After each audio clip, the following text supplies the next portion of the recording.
So I'm going to be drawing a tiger, dip pen and ink, and I'm just going to find my pencil and get a start. So I'm going to draw this tiger running. I'm going to do him in the centre. I'm going to start by drawing this little guy.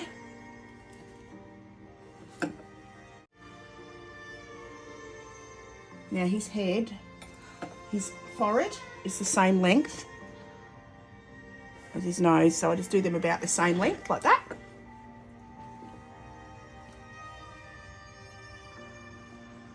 And then his nose and his chin are about the same depth. So they've got quite thick little faces. So that's the basics. I always start with the head. Different people start with different spots on an animal. I'll draw his ear in there. So this guy's running, this tiger, and he's just gorgeous. And I saw the reference this morning, was like, oh, I think I need to draw that.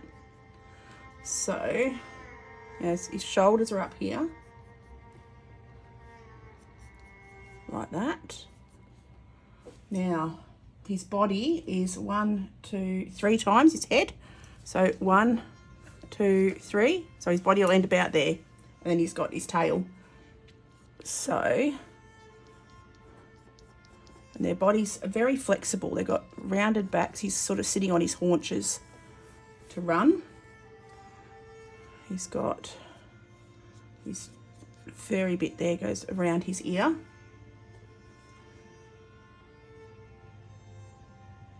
And then pop his shoulders.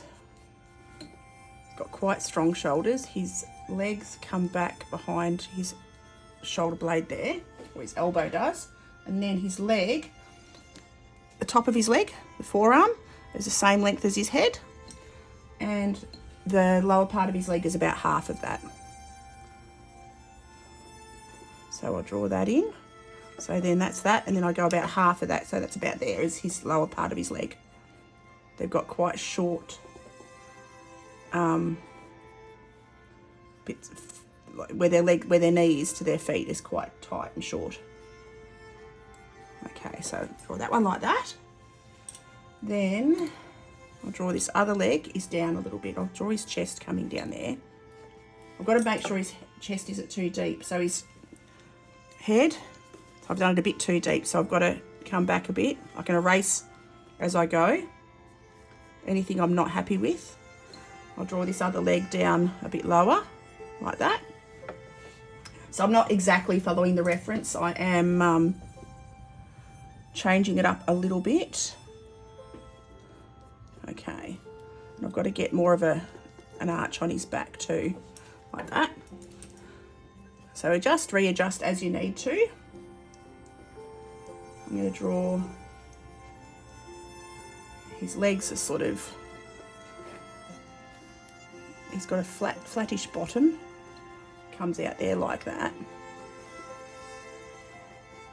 And then I've got that leg too round, too sharp. I've got to round that off, soften that angle. Soften that angle.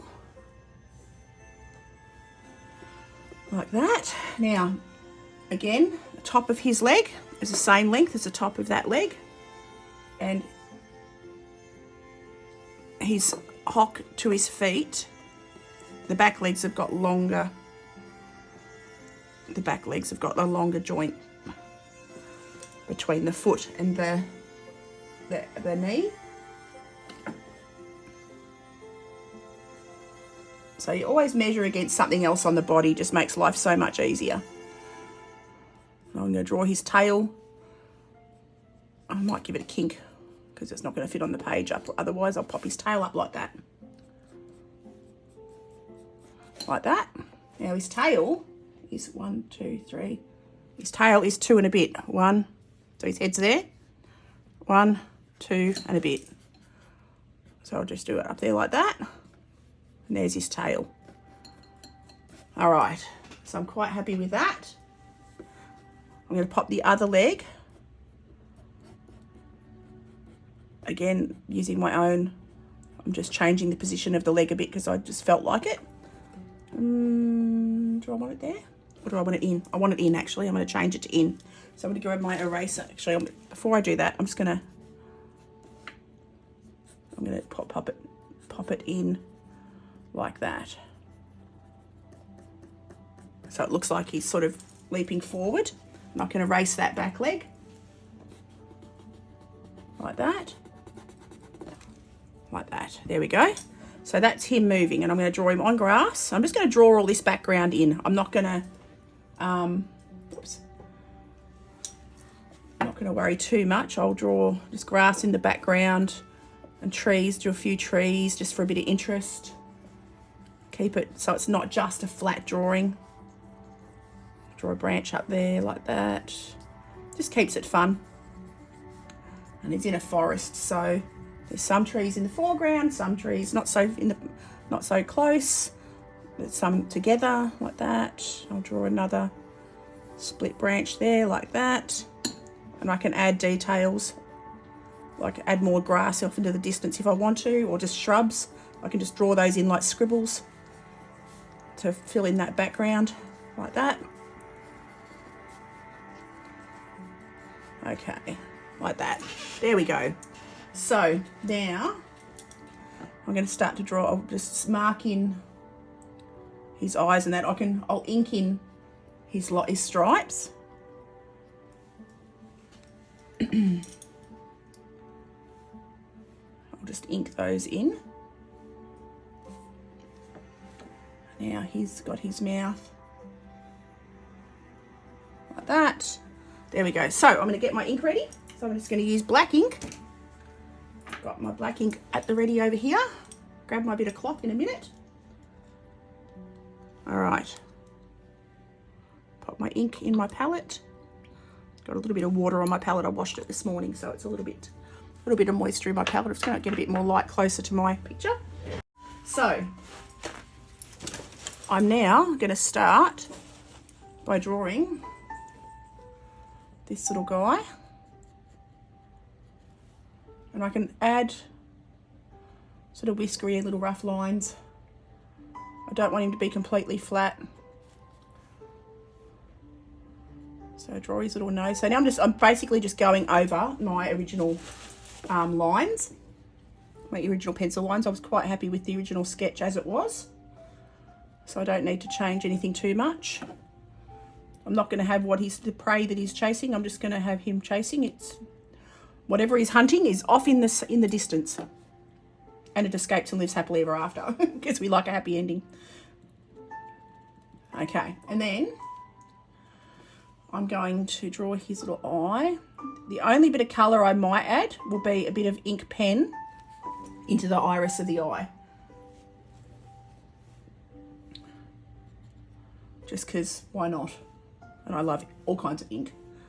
But I'm really, at the moment, thoroughly enjoying dip pen. So come down and around.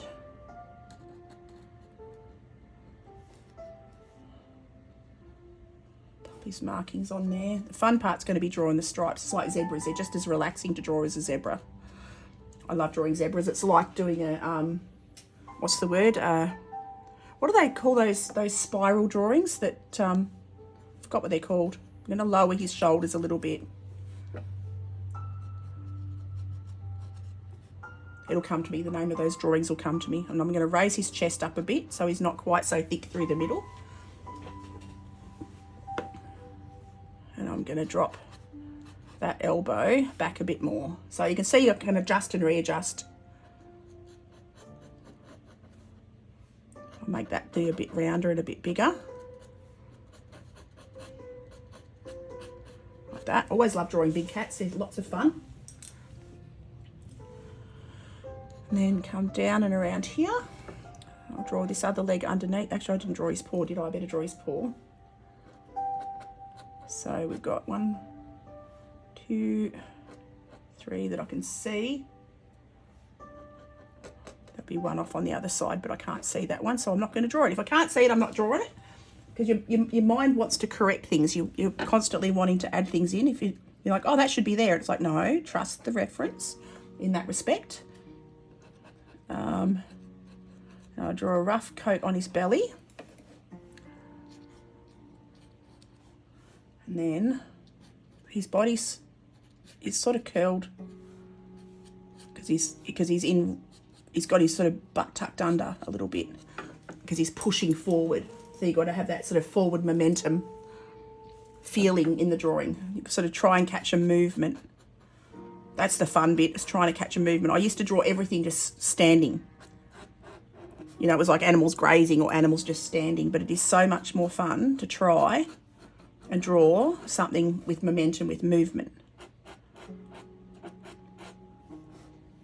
It's challenging, but it's fun. All right, so now I'll draw that little paw in there. How many toes can I see? I can see 3 toes.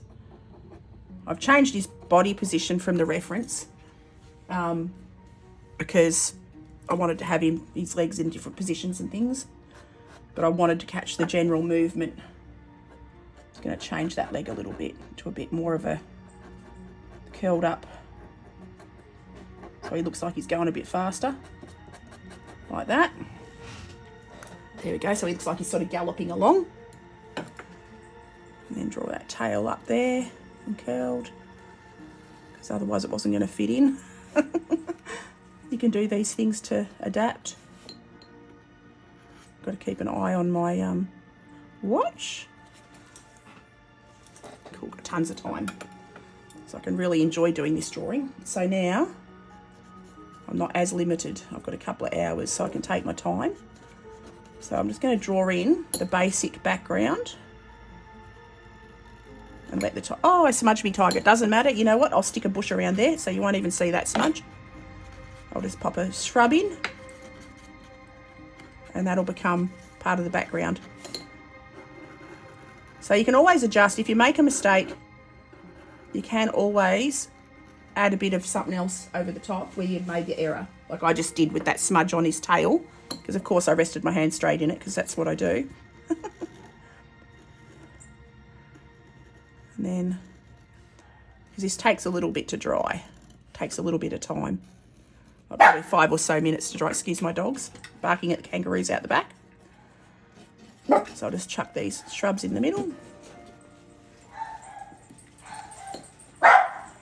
Okay, come down here. And I'll draw the texture on the bark as well.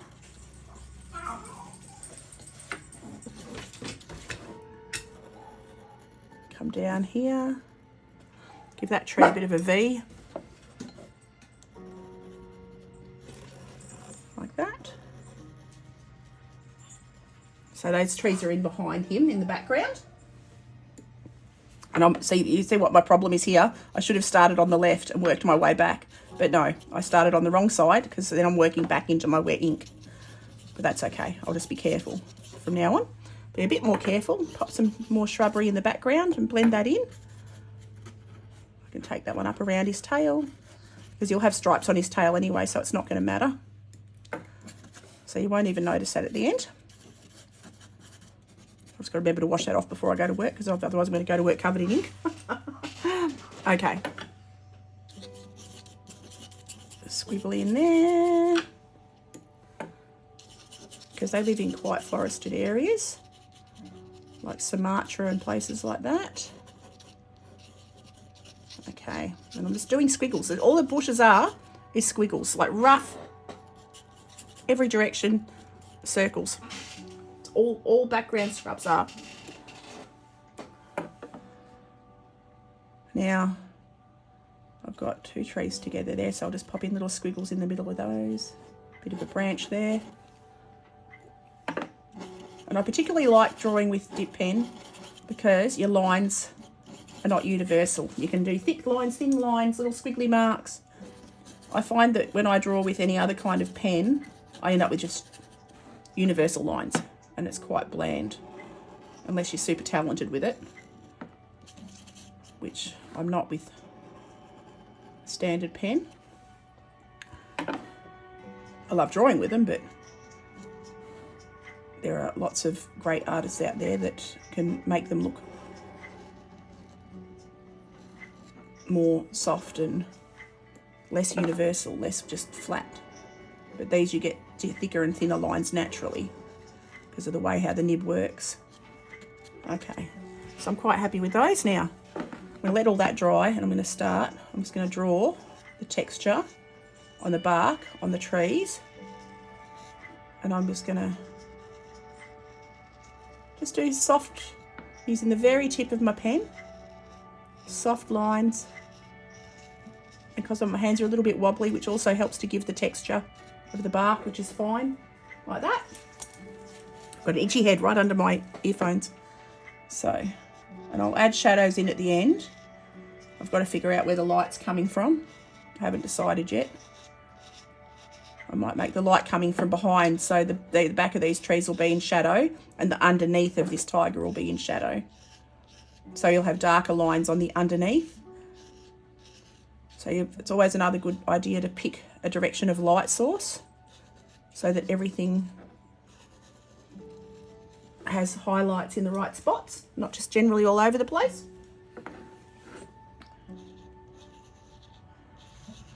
Okay, and you can see just because my hand's a little bit wobbly, that actually creates the bark texture anyway. So you can let your wiggly wobbly bits work for your advantage. Pop that down there like that. So yeah, you just use your wiggly wobbly shaky hands to your own advantage. And coming down and around. And I'm using acrylic ink. It's Daler Rowney acrylic ink because I just like it. I've always used the acrylic ink. I'm not much into the water ink because I like it to be permanent. Once it's dry and it stays dry. And that's what I want. I don't want something that I can re-wet and I've not been a fan. I like watercolour paint, but I don't like watercolour ink or water ink. So I just like the permanency of this ink. Because once it's dry, I can watercolour paint over it if I want to, which I have done a lot in the past. So I'm just working for the background first so I get that main part in. And you can see it doesn't take a terribly long time. I don't want it to be the focus though, but I just wanted to use it so it wasn't just a flat drawing of a tiger. I wanted to sort of capture the movement. I'll do a bit more scrubbery into the trees. Like that, just fill in this tree a bit more. Like that. And that is literally just squiggly lines. For the grass, I'm not so worried. I'm going to do the grass last because that's the closest to my hand. So now we're going to start with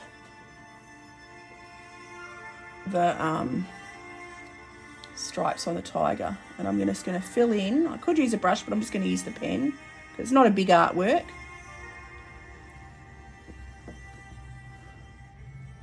I'm just going to draw in, whoops, the outer lines. He's got fur in his ear. Like that. You can only see the very top of his pupil. So I just literally curve that line a little bit. And I can start to draw in his stripes, starting at his face and working backwards. Because that way I'm not going to rest my hand in the picture like I did before. Okay, I'm back there. I'm going to darken up that edge of the ear. And if anyone's wondering, I'm using royalty-free music from Epidemic Sound. I pay like $20 a month or something. And I've got, I like classical, but there's all different kinds of music that you can use. But I like the classical because it's sort of just generally calm and peaceful and relaxing. Okay, now I'll draw his little whisker dots. I've always just called those whisker dots. Got to darken up where his mouth is a little bit more. And his nose. Just having a quick look. Alright, that's coming along. As long as you get the basic body shape, everything else sort of falls into place. It's not too hard. And like I said earlier, I just measure everything against the head. Let's have a look. And you can sort of go random with the stripes. You don't have to follow the reference at all. You know, I never do it exactly the same as the photograph that I'm using. I always go a bit wild and make my own stuff up. Like I've changed his legs and added trees and use your imagination a bit. It's always fun. Okay, so now he's quite woolly around this part of his jowls. Okay, just having a quick look at the reference just to get a guide. All right, and also remembering draw the fur the direction of the movement of the body. It really does help.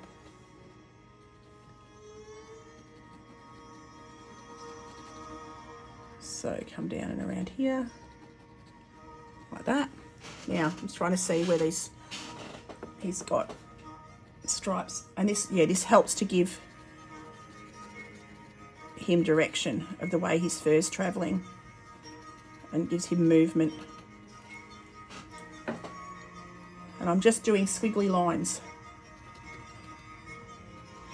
and they come up and around here, so it gives him that sort of defines his shoulder a little bit.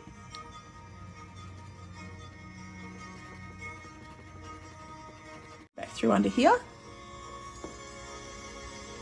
Now, fur on his legs goes a slightly different direction, and once this is completely dry, I can run over it with my eraser and just take out any excess pencil marks that I don't want.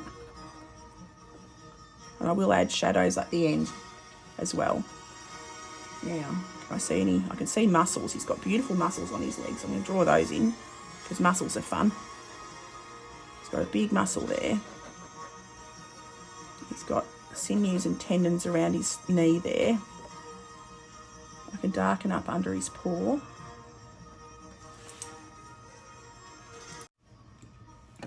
So now I come down and around, and I think I actually need to get this muscle up here. He's got a big bulging muscle about up there. So I'll fill that in.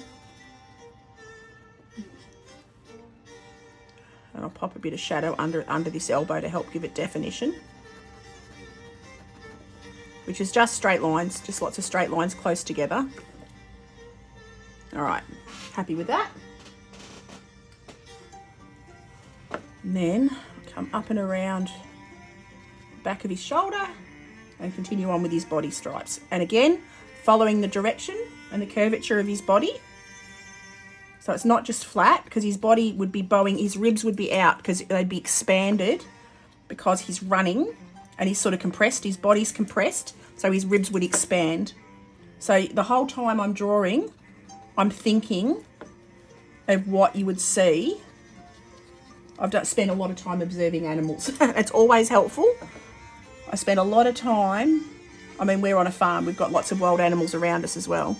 Not this kind of animal, but horses and cattle and dogs and all of it. So you get used to observing how animals move and how their bodies contract and expand, and it helps to get, and I've spent a lot of time at zoos drawing and painting animals. So yeah, little things like that make things look more three-dimensional. Just those little observations. Come down and around, and you'll notice I'm not drawing straight marks. I'm actually drawing as if it's fur, and it's not going to be universally one thickness. It's going to be thicker and thinner.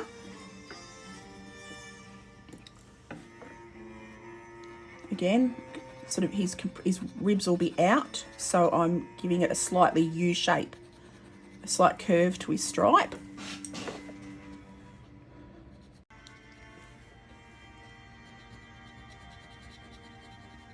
So now he's got his, I'm going to add shadow. So what I'm going to do for the shadow is cross hatch.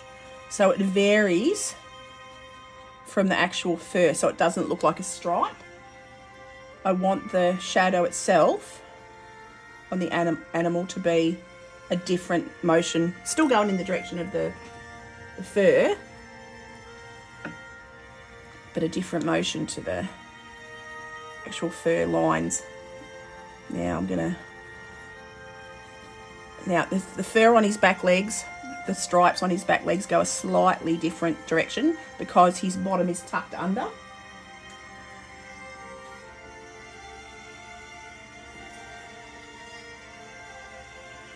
Okay, so his lines on his bottom will come in and under, sort of towards the front. So they're on a slightly different angle to give them that forward lilting effect. And again, the shape of the muscles as well. So he's got a stronger muscle sort of to the back. So I'll give it another curve there. Like that, and then I'll curve it back.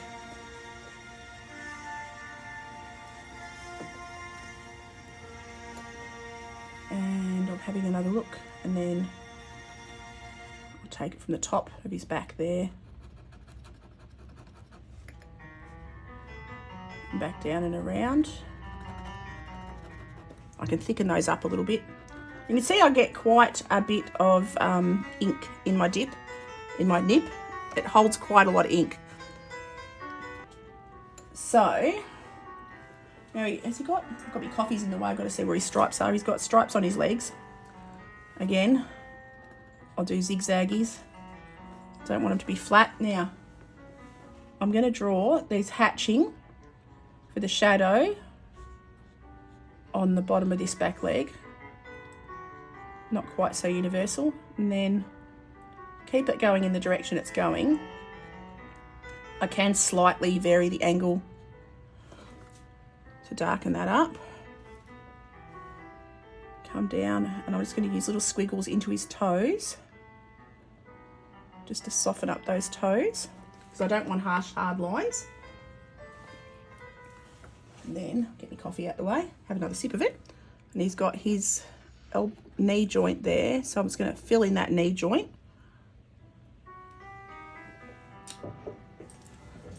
Come down and around here. And he doesn't have stripes on the lower part of his leg. So now I'm going to fill in the stripes on his tail. And then I'll start to add more shadows, like in the background, and I'll add shadows underneath him to make him look like he's got direction and light source and movement, and it all helps. And again, you'll see I'm drawing the stripes going the directions of the fur.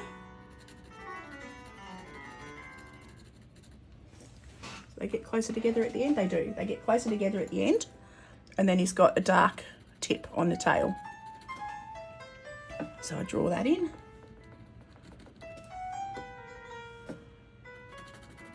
Like that. And draw the dark tip on the tip of his tail, like that. There we go. And see, that's disappeared, that smudge pretty much. Now I can add more. Okay, so I'm happy with that. I'll draw a shadow on the bottom of the back of that leg. He's got to be more in shadow on that side actually. So I'm going to go very light pen marks just to shade in, because that leg will be in shadow. So I'm going to have his light source coming from up top and behind. So his light source is coming to his back. So the top of his back will be the lightest, and anything away from the light will be the darkest. So I'm going to pop, again, little thin lines, super thin lines, so you can, I don't want to completely blot it out. Going the direction, oops.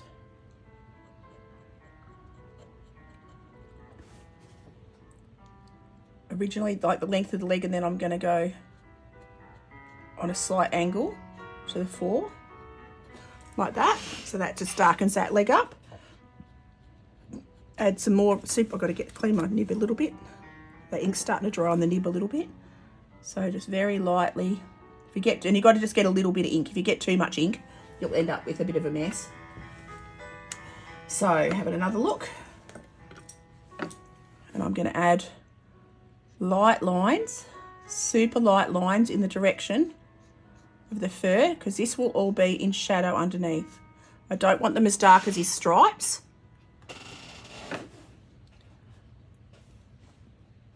But I do want them to have a shadow effect. Shadows are very important in any picture. I'll pop a shadow in along that woolly bit there, in front of that ear, like that. And then coming down his chest in the direction of the fur. I want the shadows to be in the direction of his fur, and it's just thin, thin, thin ink lines. And I'm very self-taught with ink. I've practiced and sort of muddled my way through. I did have watercolour lessons. I've always drawn my whole life, but I've never had an ink lesson. So I've watched tutorials myself and practiced and just practiced. And that's all it is, you know, it's all I can suggest to people is just practice. And practice is what helps. And you'll learn what works and what doesn't. Trial by error. Okay, so you can see I've got the shadow now is sort of, this is the initial layer of shadow. I will add more. I'll start to add fur down here, but lighter than the stripes. I don't want to be as dark as the stripes.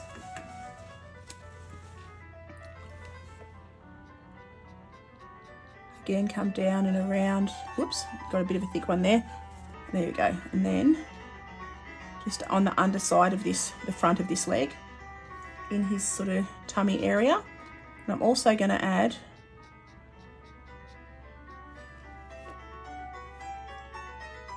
a bit of fur texture here and there around his body as well. He's got the front of his legs in shadow there too. Again, drawing the direction of his fur. Like that. Okay, having a quick look. Right, now I've done that. So on the trees, I'm going to start on the trees. And I'm going to rest my hand up there carefully, and I'm just going to add line marks. Because trees are sort of rounded, so I'm sort of doing a scoop line in the direction of the back side of this tree. Starting at the back side of this tree. And I'm just doing little scoop lines just on the furthest edge, away from the sun. So where the sun would be seeing it, hitting it. So the sun will be hitting here, so the shadow will be on the back of everything on this side. So pop that dark in there. And I can go a bit closer on that one. It's a bit more of a... And also closest to the tree, the shrub will be dark. So I'll darken that up as well. And that helps to create contrast and three-dimensional sort of perspective. Looks a bit more realistic. And this is a great way of practice. Even I find black and white easier than colour. I find that doing black and white drawings really helped me with my tonal values in my other work as well, in all my work.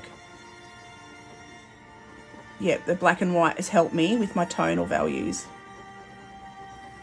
Because you have to, you know, you've only got one colour to work with, so you've got to make it look right.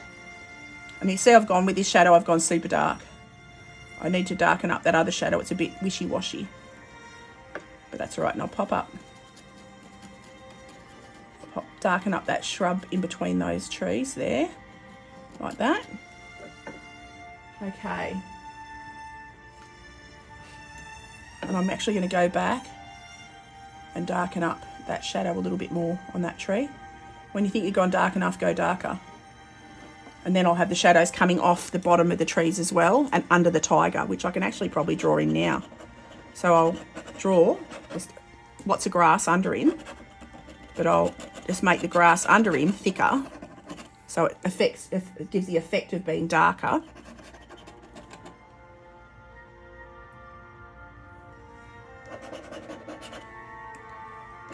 Like that. And again, like I said, I can erase any pencil marks that I don't want. And because the shadow's coming from behind, it'll go a little bit in front of him, because it'll reflect down, and so all of this will be shaded in front of him. So the darkest shadow is underneath him, like that. Okay, I'll let that dry a little bit, and I'll go back onto this tree branch up here. And you can see, like, even by drawing this and doing the quite a busy background, how they blend in, because they really do. The stripes really do camouflage. They're just insanely beautiful creatures. Okay. Shadow will be there. Like that. And I could do this in washes, but I wanted to do pen work today. I do a lot of ink washes. I did that with my portrait practice. But today I just felt like doing line work. Lots of line work. So you can see I'm just shadowing. I'm just filling in with scribbles the darkest areas, which would be in complete shade. And I'm just using squiggles still. Because that tree would be behind there. You wouldn't see, the light would be hitting this side. So I'll have the light hitting the top, but I'll darken up everywhere else around it. And that's just scribble.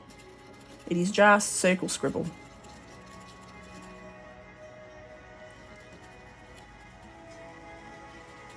Okay. Like that. And that literally goes right up to Tiger. Like that. And I'll leave the tops. The light's hitting the top, so they're not going to be as dark on this side. Apologise if you can hear the rain. It is bucketing down rain outside. It is very heavy rain, which is great. I love rain. Nothing more relaxing than classical music and rain to draw to. Classical music and rain. Doesn't get better than that. All right. All right, I'm happy with that. See how I've got like the lights hitting there. And for the grass, I'm just going to draw, I'll just rough in random scribble in, you know, all directions, because grass goes in all directions. And it is literally just random scribble. Try not to have it too symmetric. Like that. And I always try to draw something that I'd like to hang up on my own wall too. I like to draw things that I would buy if I saw. It's another recommendation. Draw what you like, because then it makes it much more enjoyable. Because, you know, sometimes you think, oh, I should practice, you know, it's good to practice everything, but draw what you like, because then you're more likely to practice every day if you really enjoy something, and you're more likely to get better at it too. So I always loved cats and big cats, and I was always terrified of drawing them because I was always bad at it. And it's only been the last few years that I've sort of got braved up and got into drawing big cats and lions and things. But the more you do it, the better you get. So, and, you know, I've still got room to improve, but every time I do it, it gets easier and they get a little bit better. Like I used to just, like I said, I draw an animal standing, and now I'm drawing animals running and doing the shadows and trying to push the shadows a bit more and make everything a bit more realistic.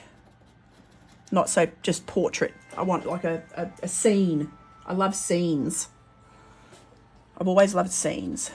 And this is only small, so it's not too intimidating. I work small, so this is what, it's half an A4. So it's what, probably an A5. It's about half an A4 size. Because I don't like to, you know, I don't work too big. Because I like to keep it so it's not intimidating. When you're working that large, it can be a bit overwhelming. So I do lots and lots of little work.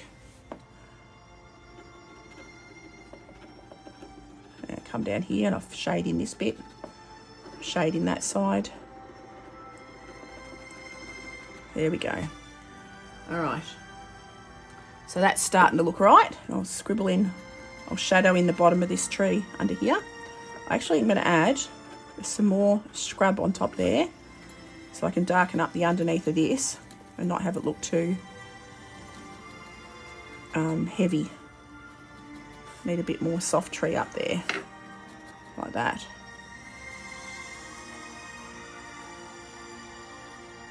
There we go. Okay, so I'm quite happy with that. So now I'm actually going to draw in a bit more heavy grass in his shadows, going in all directions, like that.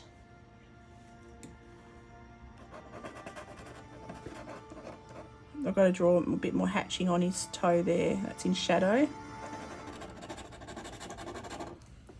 And I'll pop a bit of shadow on the front of this leg, front of those toes, and the front of this back leg.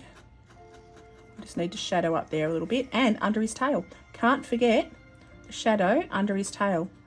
Again, little finer lines than the actual stripe marks that I've got. I'm using finer lines,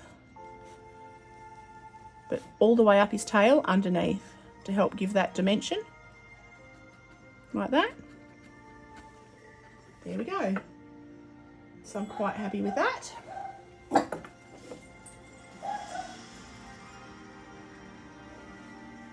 And then I'm going to just pop a little bit of shadow on his face, having a quick look at the reference.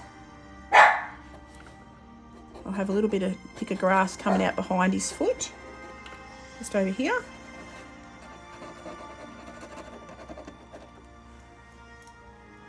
Okay, I'm quite happy with that.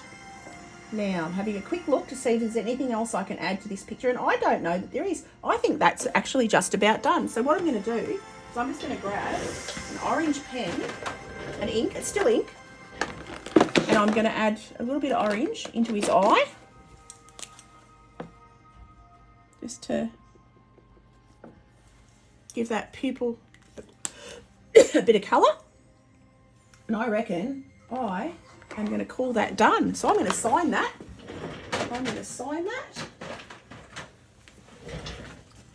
And I hope you enjoyed that. It was a fun little drawing, just a quick fun little drawing. Sign that down here. And I will see you all for the next video. Have a great day.